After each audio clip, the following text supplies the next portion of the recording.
নীরব সাগরের বুকে হঠাৎ যেন বিস্ফোরণ। মার্কিন যুক্তরাষ্ট্রের সবচেয়ে উন্নত যুদ্ধবিমান F-18 সুপার হর্নেট ইয়েমেনে হামলা চালিয়ে ফিরে আসার পথে সাগরে হারিয়ে গেল। দিনটি ছিল সোমবার ভোর। ইয়েমেনের উত্তরে একটি বিমান হামলা চালিয়ে ফেরার সময় রণতরী USS হ্যারি এস ট্রুম্যান অবতরণ করতে গিয়েই ঘটে এই চাঞ্চল্যকর ঘটনা।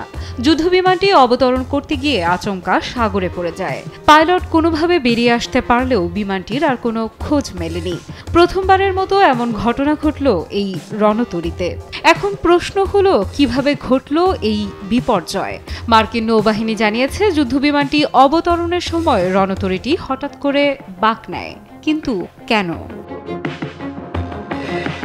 সূত্র বলছে, হুথি বিদ্রোহীদের ছোড়া ক্ষেপণাস্ত্র রণতরীর দিকে লক্ষ্য করে আসছিল। আঘাত এড়াতে দ্রুত দিক পাল্টাতে হয়। সেই মুহূর্তেই নিয়ন্ত্রণ হারিয়ে বিমানটি পড়ে যায় সাগরে। CNN এর প্রতিবেদনে বলা হয়েছে, ইয়েমেনে বিমান হামলার ঠিক পরপরই হুথিদের পাল্টা ড্রোন ও ক্ষেপণাস্ত্র আক্রমণ শুরু হয়। রণতরী আক্রান্ত হয়েছিল কিনা তা এখনও নিশ্চিত নয়, তবে এক নাবিক আহত হয়েছেন বলে জানা গেছে। এই ঘটনার সময় USS হ্যারি এস ট্রুম্যান অবস্থান করছিল লোহিত সাগরে। প্রাণ সসের মাখামাখি টেস্ট নুডলসকে করে তোলে আরো ইয়ামি, আরো জোস। প্রাণ সসের যদিও নৌবাহিনী বলছে, রণতরী ও তার বিমান শাখা এখনও সম্পূর্ণরূপে সক্ষম, কিন্তু প্রশ্ন থেকেই যাচ্ছে, সক্ষমতা থাকা সত্ত্বেও কেন এমন দুর্ঘটনা? কেনই বা এক অত্যাধুনিক $6 কোটি মূল্যের যুদ্ধবিমান এমনভাবে হারিয়ে গেল সাগরের অতল গহ্বরে?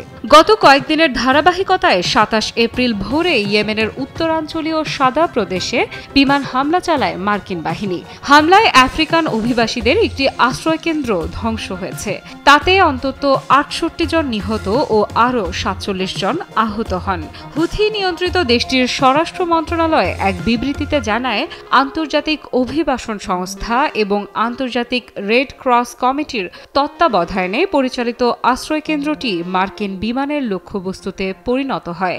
ওই সময় সেখানে 115 জন অভিবাসী ছিল। হুথিরা একে সম্পূর্ণ যুদ্ধ অপরাধ বলে আখ্যায়িত করে।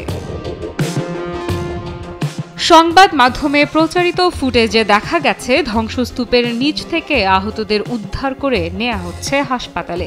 এর পেছনে একটি বড় প্রশ্ন লুকিয়ে আছে, এই হামলার দায় কে নেবে? বিমান সাগরে হারালেও মানুষের জীবন তো আর ফিরবে না।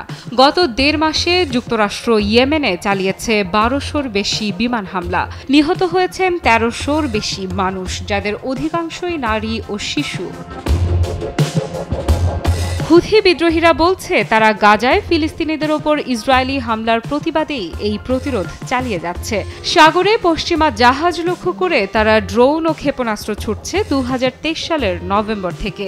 যুদ্ধবিরতির সময় থেমে থাকলেও ইসরায়েল আবার গাজায় আক্রমণ শুরু করতেই হুথিরাও শুরু করেছে পাল্টা হামলা। আফ্রিদা ইফরাত, নিউজ 24।